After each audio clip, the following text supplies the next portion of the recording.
રોજ જામનગર ખાતે એક નવી પ્રેરણા અને જીવસૃષ્ટિ હોય કે વાતાવરણને કે અભયારણ્યને નુકસાન ના કરતા એવા દક્ષ આર્ટ જે છે ત્યાં અમે આજે આવ્યા છીએ. કોંગ્રેસનું પરિવાર ગણપતિના સ્થાનમાં આજે હમણાં જ નજીકના દિવસોમાં જ ઘરે ઘરે ગણપતિની સ્થાપના થવા જઈ રહી હોય ત્યારે વર્ષોથી જામનગરમાં જો જે પહેલ અને નવી ઉર્જા સાથે ગણપતિ બાપા જે માટીના ગણપતિ કહેવાય, ઇકો ફ્રેન્ડલી, કે જે ગણપતિ બાપાનું ઘરે પૂજન પણ થાય અને પૂજન પછી એને જ્યાં પધરા હોય આપણે તુલસી કેરામાં પણ એની પધરામણી કરી શકીએ. ઘરના આંગણામાં એને આપણે ત્યાં કદાચ તળાવમાં જાય તો કોઈને પર્યાવરણને નુકસાન ના થાય, દરિયામાં પણ નુકસાન ના થાય. અને એ આ માટી ઠેઠ પ્રયાગરાજથી લેવામાં આવે છે અને અહીંયા વર્ષોથી જે કાકા છે અમારી સાથે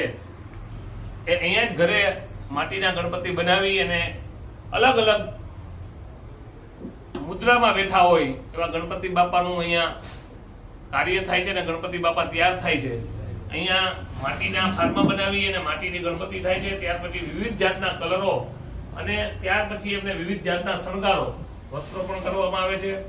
આપણે આ પહેલ બહુ સારી છે અને જામનગરની જનતાને પણ અહીંયાથી આપના માધ્યમથી કહેવા માંગુ છું કે આપ પણ ઘરે ઘરે ગણપતિ બાપાની સ્થાપના કરવી જોઈએ અને એનું પૂજન પણ કરવું જોઈએ.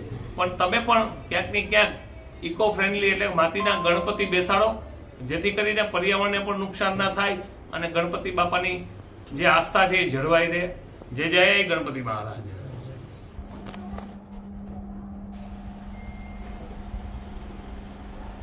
નંબર લે.